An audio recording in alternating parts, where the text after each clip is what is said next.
Para kriminal bisa memberitahu Anda mengapa mereka harus membongkar lemari besi atau menarik pemicu dengan cepat. Sebagian besar dari mereka berusaha membentuk alasan yang keliru ataupun logis untuk membenarkan tindakan antisosial mereka, bahkan kepada diri mereka sendiri, dan bersiteguh mengatakan bahwa mereka seharusnya tidak dipenjara. Jika para kriminal dan orang-orang berbahaya di balik tembok penjara tidak menyalahkan diri sendiri untuk tindakannya, bagaimana dengan orang-orang yang ada di sekitar kita? Coba Anda pikirkan. Menyalahkan orang lain adalah tindakan yang tidak dibenarkan dalam buku How to Win Friends and Influence People. Karena kenyataannya di 99% waktu mereka, orang tidak menyalahkan dan mengkritik diri mereka sendiri untuk hal apapun, terlepas dari seberapa salah tindakan mereka.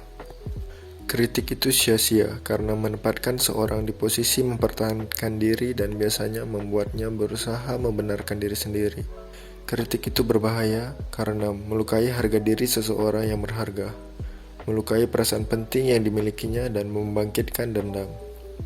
Bruce Frederick Skinner, psikolog terkenal dunia, membuktikan lewat percobaannya bahwa hewan yang diberi hadiah untuk perilaku yang baik akan jauh lebih cepat belajar dan lebih efektif dalam mengingat apa yang dia pelajari dibandingkan hewan yang dihukum untuk perilaku yang buruk.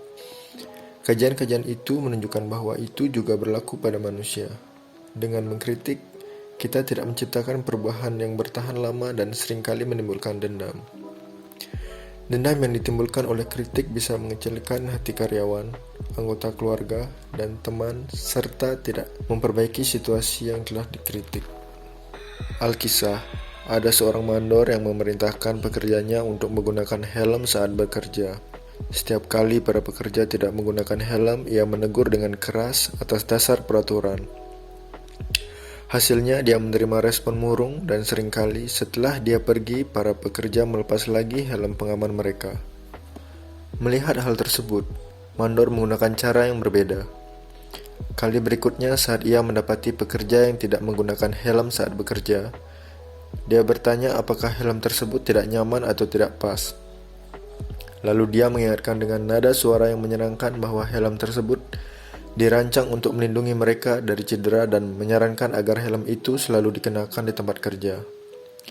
Hasilnya adalah peningkatan kepatuhan pada aturan tanpa dendam atau kekesalan emosional. Anda akan menemukan contoh-contoh kesia-siaan kritik dalam kehidupan sehari-hari. Semua kritik itu hanya mendorong orang lain untuk membenarkan dirinya sendiri. Sifat manusia secara umum, para pelaku yang membuat kesalahan sebisa mungkin akan menyalahkan orang lain kecuali dirinya sendiri. Jika besok Anda tergoda untuk mengkritik seseorang, mari kita ingat bahwa orang yang akan kita koreksi dan kritik mungkin hanya akan membenarkan dirinya sendiri serta balas akan mengkritik kita. Maka, jika tidak ingin mendapatkan musuh, janganlah mengkritik dan menyalahkan orang lain untuk hal apapun. Ada sebuah kutipan yang dikatakan oleh Lincoln, "Jangan menghakimi, maka engkau tidak akan dihakimi." Jika ada seseorang yang ingin Anda ubah, atur dan perbaiki, mengapa tidak mulai dari diri sendiri? Itu jauh lebih menguntungkan dan lebih aman daripada berusaha memperbaiki orang lain. Ada sebuah pepatah, "Jangan mengeluhkan salju di atap tetangga ketika anak tangga pintumu sendiri tidak bersih." Ketika menghadapi orang, mari kita ingat bahwa kita tidak sedang berhadapan dengan orang logika.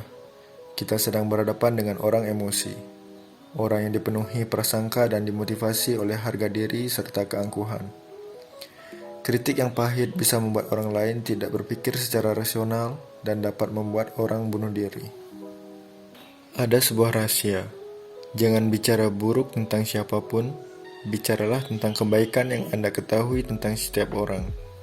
Setiap orang dungu bisa mengkritik, mengutuk, mengeluh, dan sebagian besar orang dungu memang melakukannya. Oleh karena itu diperlukan karakter dan kendali diri untuk mengerti serta memaafkan. Alih-alih mengkritik, menyalahkan, atau memarahi seseorang, mari berusaha memahami mereka. Cari tahu mengapa mereka melakukan apa yang mereka lakukan. Itu jauh lebih menguntungkan dan menarik dari kritik, dan itu membutuhkan simpati, toleransi, dan kebaikan. Mengetahui segalanya berarti memaafkan segalanya. Tuhan tidak menganjurkan untuk menghakimi orang lain. Lalu, mengapa kita melakukannya? Hindari kebiasaan menyalahkan, mengkritik, dan memarahi.